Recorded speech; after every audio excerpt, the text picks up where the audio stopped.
ku kagum hormat akan Engkau, ku kagum hormat akan Engkau, Engkau Allah yang layak dipuji. Ku kagum akan Engkau. Kami kagum kepada Tuhan Yesus Kristus. Ku kagum hormat akan Engkau, Yesus. Ku kagum hormat akan Engkau, Kau Allah, Kau Allah yang layak dipuji. Ku kagum akan Engkau. Hormat akan Engkau, Yesus. Ku kagum hormat akan Engkau, Kau Allah yang layak dipuji. Ku kagum akan Engkau, ku kagum akan Engkau. Ini doa kami, ku kagum akan Engkau.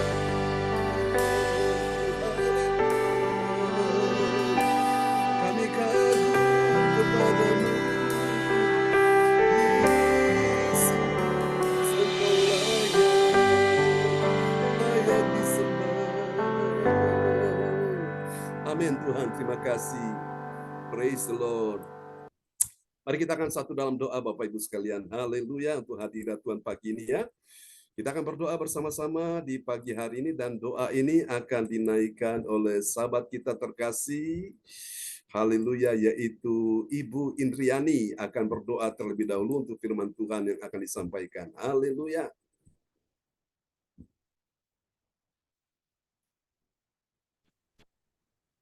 Ya, selamat pagi. Ya, Shalom semuanya. ya, shalom. Mari kita satukan hati kita berdoa.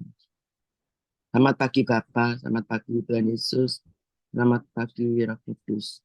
Nanti intinya kami bersyukur Tuhan, pagi hari ini kami dalam keadaan sehat semuanya. Dan kami sudah mendengar ujian memuji Engkau Tuhan. Memang Tuhan, kami kagum akan Engkau Tuhan. Ya, Kaulah yang layak kami tinggikan, Kau yang layak kami sembah Tuhan. Ada lain selain Engkau Tuhan. Tuhan, sebentar lagi kami akan mendengarkan sabda-Mu Tuhan. Jadikan sabda-Mu prima dalam kehidupan kami setiap hari Tuhan. Dan kami berikan kuasa-Mu Tuhan, mujizat-Mu Tuhan, masih ada Tuhan. Dan berkati hamba-Mu Tuhan. Pakai hamba-Mu lebih hari lebih heran Tuhan. Untuk mengatakan kerjaan-Mu. Sehingga apa yang dikatakan oleh hamba-Mu akan menjadi pelita dalam hidup kami Tuhan. Dan kami akan melakukan dalam kehidupan kami setiap hari Tuhan. Tuhan, sebentar lagi kami mendengarkan sabda-Mu dan kami akan duduk diam dan mendengarkan dan melakukannya dengan sepenuh hati. Terima kasih Tuhan, kami bersyukur di pagi hari ini. Haleluya. Amin. Ya, kami kembalikan kepada Tuhan. Amin, praise the Lord. Ibu Indriani untuk doa yang sangat indah ya pagi ini, puji Tuhan. Mari Bapak Ibu sekalian, kita akan siapkan hati kita untuk kita akan mendengar firman Tuhan. Oke, shalom buat kita semua yang sudah hadir di pagi hari ini. Puji Tuhan, semua orang-orang yang hatinya haus dan lapar akan firman Tuhan. Amin ya. Oke, Bapak Ibu sekalian, haleluya, Tuhan kita ada di tengah-tengah kebaktian ini. Siapa percaya Tuhan ada di tengah-tengah kebaktian ini? Yang percaya bilang amin. Oh, saya yakin hadirat Roh Kudus memenuhi kita semua di pagi ini. Amin. Biarlah atmosfernya, haleluya. Saya percaya ada sesuatu yang dahsyat yang akan mengalir, curahkan untuk kita semua. Apakah itu bahasa Tuhan, Apakah itu mujizat Tuhan? Apakah itu pertolongan Tuhan? Apakah itu berkat Tuhan dicurahkan? Apakah Anda siap menerima semua yang dari Tuhan? Amin. Yang siap lambaikan tangan bilang, saya siap menerima kebaikan Tuhan pagi ini. Oke, mari Bapak Ibu sekalian, kita akan lihat ya firman Tuhan di pagi hari ini adalah sebuah tema yang diangkat, bahagia mengenal pencipta langit bumi. Kita akan tanya dulu, siapakah pencipta langit bumi? Itulah Tuhan Yesus Kristus, Tuhan alam semesta, ya. Dialah pencipta langit bumi. Kalau bicara pencipta langit bumi, itu pasti Tuhan. Manusia tidak akan pernah bisa menciptakan langit bumi. Manusia mungkin bisa menciptakan, ya, ada apa, saudara-saudaraku, mungkin saudara-saudara ada obat-obat untuk medis menyembuhkan orang-orang sakit, ya. Manusia mungkin bisa menciptakan mobil, menciptakan listrik, menciptakan apa, saudara-saudaraku, menciptakan ada penemuan-penemuan yang baru. Tapi kalau yang menciptakan langit dan bumi itu pasti Tuhan. Dan kalau kita mengenal pencipta langit bumi itu pasti membuat kita bahagia. Katakan amin, ya.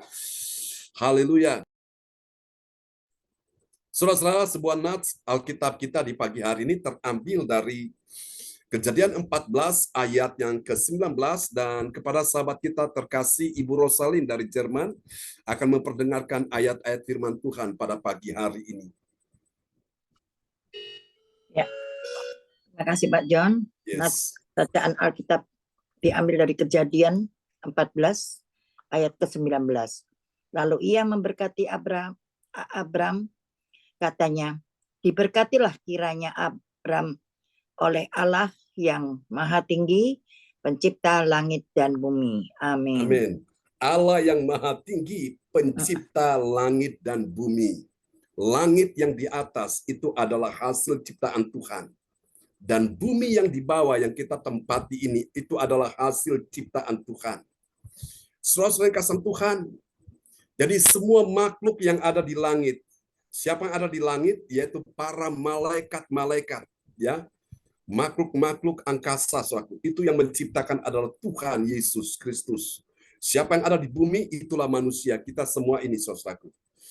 Dia menciptakan manusia di bumi, menciptakan malaikat di sorga, dengan satu tujuan, biarlah semua yang di sorga dan di bumi hanya datang sujud menyembah kepada Tuhan. Amin.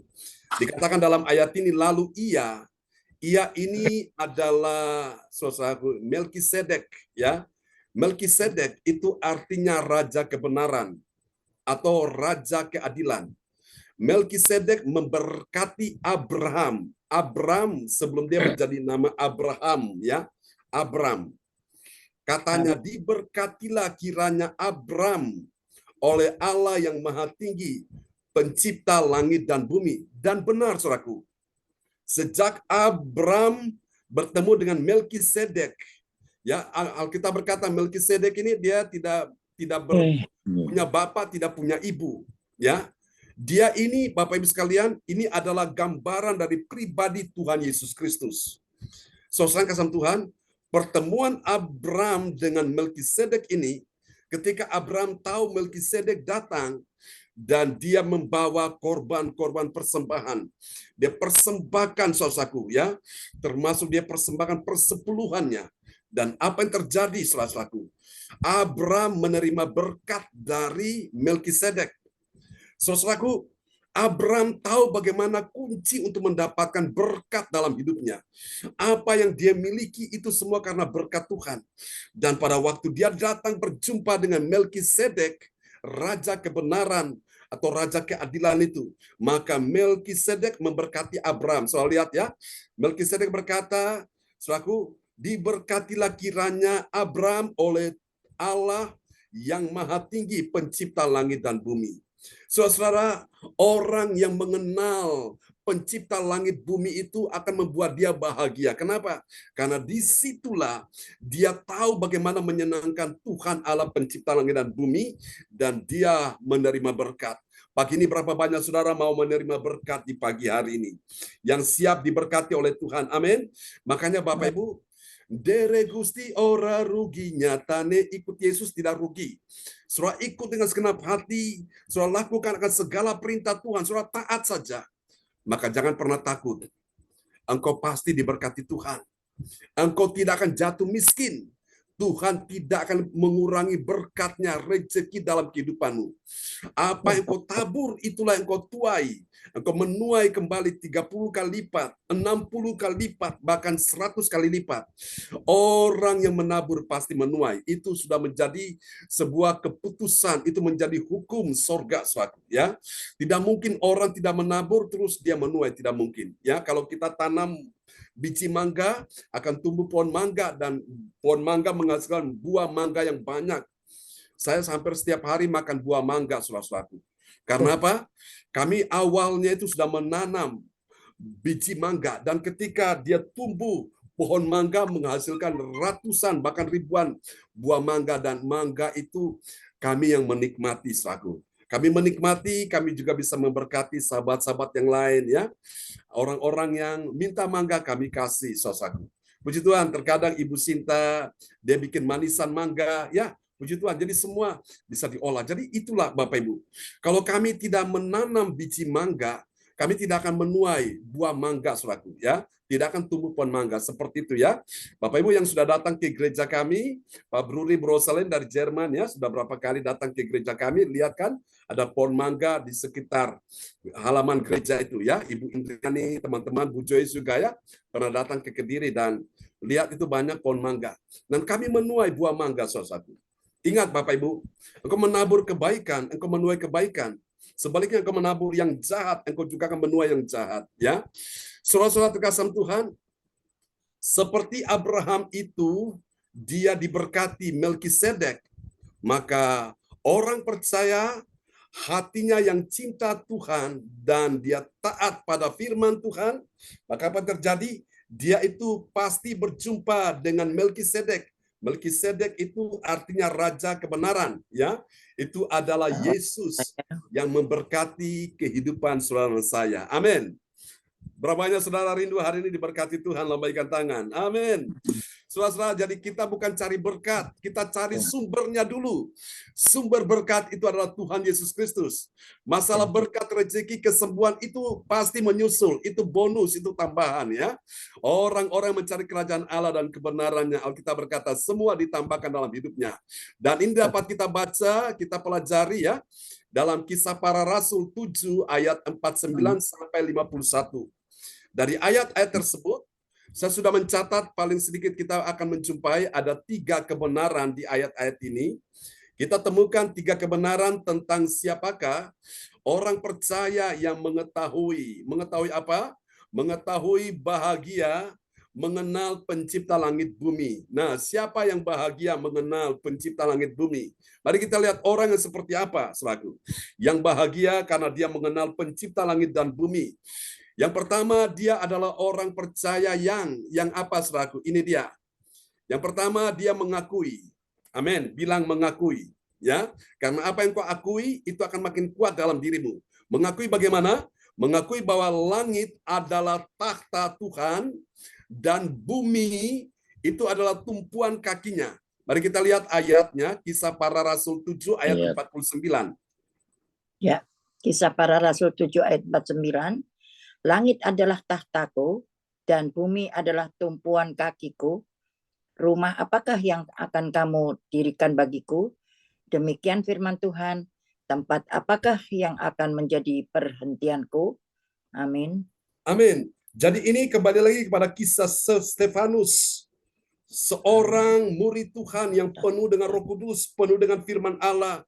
Ketika di hadapan penentang-penentang, di hadapan orang-orang yang membenci dia, yang tidak suka pada dia, mereka mengintimidasi, mereka menekan dia, mereka menginterogasi dia, saudara-saudaraku. Mereka ingin menjatuhkan hukuman bagi dia, saudara. Stefanus seorang yang penuh Roh Kudus, penuh dengan firman Allah, dia mengerti tentang kitab suci, dia mengerti bagaimana sejarah perjalanan nenek moyang bangsa Israel, mulai dari Abraham, kemudian Isa, kemudian Yakub. Dan Yakub punya 12 anak, salah satu adalah Yusuf. Dan Yusuf ini Tuhan pakai untuk jadi berkat di Mesir, dia menjadi seorang mangku bumi, menjadi perdana menteri, dan lewat Yusuf lah orang tuanya, saudara-saudara yang dulu memusuhi, membenci dia, yang dulu melakukan hal yang jahat, akhirnya mereka semua terbelalak matanya, mereka terbuka matanya, mereka melihat bahwa ternyata Yusuf yang mereka tolak, yang mereka tidak suka, yang mereka benci, Tuhan angkat Yusuf, Tuhan promosikan Yusuf ya. Dan lewat Yusuf ini mereka hidupnya terselamatkan dari bahaya kelaparan. Saudara, setelah Yusuf mati, Raja Firaun yang baru muncul, saudaraku, di Mesir, dan raja ini tidak mengenal yang namanya Yusuf.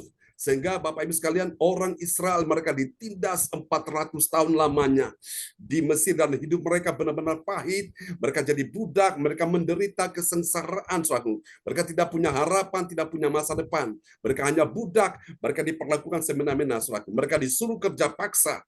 Tapi di situ Tuhan utus Musa untuk membebaskan mereka, dan ternyata mereka bisa keluar dari tanah perbudakan Mesir. Mereka masuk ke tanah perjanjian, yaitu Kanaan yang sekarang ini. Sampai di Kanaan, tanah perjanjian, dan di sana kemarin malam saya sudah bahas ya, bahwa Daud ingin membangun rumah Tuhan. Tetapi Tuhan tidak izinkan Daud yang membangun, hanya anaknya yaitu Salomo, dan Salomo itu bangun rumah Tuhan ya.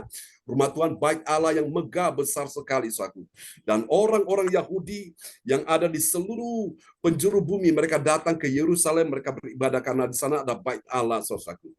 Namun di sana Bapak Ibu sekalian, Tuhan bilang bahwa Dia tidak berkenan di dalam buatan tangan manusia. Kenapa? Karena manusia pada waktu itu, mereka sudah menyeleweng, mereka sudah menyimpang, mereka betul percaya Tuhan, mereka beribadah, tapi mereka masih suka melakukan banyak dosa dan kejahatan. Mereka masih suka terpengaruh dengan iman-iman yang lain, saudaraku, yang masih menyembah berhala, masih punya jimat, opo-opo, dan sebagainya. Sehingga itu membuat Tuhan tidak berkenan tinggal dalam rumah itu.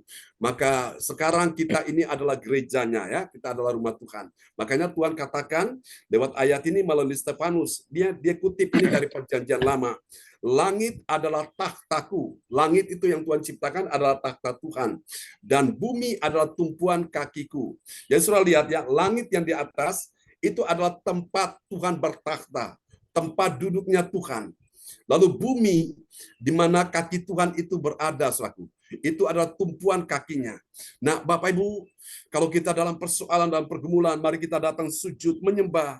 Alkitab berkata, datanglah, sujudlah menyembah, ciumlah kakinya dengan gemetar. Jadi kita tahu tempat di mana kita berada saat ini ada kakinya Tuhan, saudaraku. Di depan saudara dan saya ini, saudara mungkin tidak bisa melihat secara kasat mata, tapi kakinya Tuhan, artinya hadirat Tuhan ada di dalam kebaktian ini. Amin. Dan saya percaya Bapak Ibu, inilah yang kita pahami bahwa langit dan bumi itu adalah tempat di mana Tuhan hadir. Langit adalah takhta tempat Tuhan berduduk, bertakhta, dan bumi adalah tempat di mana Tuhan berpijak di situ, ya. Jadi jangan takut Bapak Ibu. Asal engkau mencari Tuhan dengan segenap hati, engkau akan lihat kuasa Tuhan dicurahkan. Jadi ini saudaraku ya. Jadi bahagia mengenal pencipta langit bumi. Yang pertama, dia adalah orang yang mengakui. Akui dulu, karena apa yang kau akui akan makin kuat dalam dirimu. Tapi sebaliknya, apa yang kau sangkali, yang kau tolak, itu akan makin melemah dan hilang dari hidupmu. Jadi pada waktu engkau mengakui bahwa langit adalah takhta Tuhan dan bumi pun adalah tumpuan kakinya, maka disitulah engkau menjadi orang yang bahagia. Katakan amin. Mari kita lihat siapakah orang yang bahagia mengenal pencipta langit bumi. Mari kita lihat yang kedua. Ada M yang kedua. M yang kedua setelah dia mengaku, yang ketiga, sekarang dia memahami, ya. Dia memahami dengan benar. Setelah engkau akui, baru engkau memahami, ya, memahami dengan benar bahwa Tuhanlah itu yang membuat langit dan bumi. Amin. Siapa yang membuat langit dan bumi? Tuhan. Mari kita lihat ayatnya ya. Dalam Kisah Rasul 7 ayat 50. Kisah Para Rasul 7 ayat 50. Bukankah tanganku sendiri yang membuat semuanya ini? Amin. Amin. Bukankah tanganku sendiri yang membuat semuanya ini? Semuanya ini itu apa? Itu adalah langit yang di atas dan bumi yang di bawah. Siapa yang membuat langit, siapa yang membuat bumi? Itu Tuhan. Jadi saudara, sekarang kita bukan cuma akui, tapi sekarang kita pahami, kita mengerti, kita ketahui, kita pahami. Oh iya Tuhan. Ketika aku melihat langit, ada bintang yang bertebaran, yang begitu indah, ada matahari, ada bulan, dan benda-benda angkasa. Aku sungguh kagum kepada Tuhan yang menciptakan langit langit yang di atas. Kemudian ketika aku ada di bumi, aku melihat bumi, ada gunung yang tinggi dan hijau, kemudian ada lautan yang begitu luas, ada sungai, ada pohon-pohon. Wow, ada makhluk hidup di dalamnya, ada ikan di dalam air, saudaraku. Wow, sungguh kagum kepada Tuhan, ya. Jadi saudara-saudara, yang kedua, bahagia mengenal pencipta langit bumi, itu ketika kita mulai memahami dengan benar. Ada orang memahami tapi memahaminya keliru, memahaminya salah, ya, memahaminya tidak benar. Tapi hari ini kita memahami dengan benar. Memahami dengan benar itu apa? Bahwa Tuhanlah itulah yang membuat langit dan bumi. Amin, saudaraku. Itu kita memahami dengan benar. Mari kita lihat yang ketiga, saudaraku. Bahagia mengenal, ya, mengenal pencipta langit dan bumi. Siapa yang bahagia mengenal pencipta langit dan bumi? Yang ketiga, ada M yang ketiga. Nah, siapa dia? Yang ketiga, dia adalah orang yang mengenal, ya, mendengar. Dia adalah orang mendengar. Mendengar apa, saudaraku? Dia mendengar teguran keras firman Tuhan. Tujuannya apa? Agar hati dan telinganya itu menjadi peka. Menjadi, saudaraku, benar-benar bisa perhatikan, ya, firman Tuhan dengan baik. Mari kita lihat Kisah Rasul 7 ayat 51. Ya, Kisah Para Rasul 7 ayat 51. Hai orang-orang yang keras kepala dan yang tidak bersunat hati dan telinga, kamu selalu menentang Roh Kudus, sama seperti nenek moyangmu. Demikian juga kamu. Amin. Amin. Saudara perhatikan, ini adalah sebuah teguran Tuhan yang keras melalui Stefanus. Dia berbicara dengan firman yang begitu keras, saudara. Ya, dia bilang apa? Hai orang-orang yang keras kepala. Orang yang keras kepala ini, orang Ambon bilang apa? Kepala batu ini, ya. Ini orang yang tegar tengkuk. Itulah sifat daripada orang Israel itu, tegar tengkuk. Kemudian, dan yang tidak bersunat hati dan telinga. Nah, apa yang dilakukan mereka? Kamu selalu menentang Roh Kudus. Jadi kalau kita lihat, ya, ciri-ciri orang yang menentang Roh Kudus itu apa? Itu orang yang keras kepala, ya. Orang yang keras kepala itu tidak mau diatur, saudaraku. Lalu kemudian apa lagi? Dan yang tidak bersunat hatinya. Artinya hatinya itu masih penuh dengan hal-hal yang jahat. Dan kemudian tidak bersunat juga telinganya. Telinganya tidak suka dengar firman Tuhan. Nah, itu orang-orang yang, saudaraku, menentang Roh Kudus. Itu ciri-cirinya seperti itu. Ya, jadi sampai di sini kita paham, ya. Jadi kalau orang yang menentang Roh Kudus itu ciri-cirinya, satu, dia keras kepala. Kemudian yang kedua, dia tidak bersunat hati, hatinya itu tidak mau bertobat, saudaraku, ya. Ingin suka melakukan dosa terus. Lalu kemudian telinganya lebih suka mendengar hal-hal yang bukan firman Tuhan. Dia lebih suka dengar berita-berita gosip sana sini. Nah, itu orang yang menentang Roh Kudus, itu seperti itu, ya, Bapak Ibu. Tapi hari ini saya berdoa supaya Tuhan sunatkan hati kita benar-benar dibaharui. Yang dulunya tidak suka mengampuni, sekarang mau mengampuni. Yang dulunya hatinya benci sekali, sekarang hatinya penuh dengan kasih dan pengampunan, ya. Dan dulu hatinya kepahitan, sekarang hatinya penuh dengan hati yang baru, hati Tuhan, penuh dengan damai sejahtera, saudaraku. Lalu telinga kita juga dilatih mendengar firman Tuhan. Amin. Nah, mari kita lihat apa hasilnya, saudaraku. Ini dia. Hasil yang pertama, orang percaya yang taat pada firman, saudaraku, dia menyadari bahwa dia itu adalah rumah Allah, tempat Tuhan berdiam, ya. Tempat Tuhan menjadi tempat perhentian di dalam dirinya. Jadi dengan kata lain, kita ini adalah alamatnya Tuhan. Mari kita lihat Kisah Rasul 7 ayat 49. Ya, Kisah Para Rasul 7 ayat 49. Langit adalah tahtaku dan bumi adalah tumpuan kakiku. Rumah apakah yang akan kamu dirikan bagiku? Demikian firman Tuhan. Tempat apakah yang akan menjadi perhentianku? Amin. Amin. Jadi rumah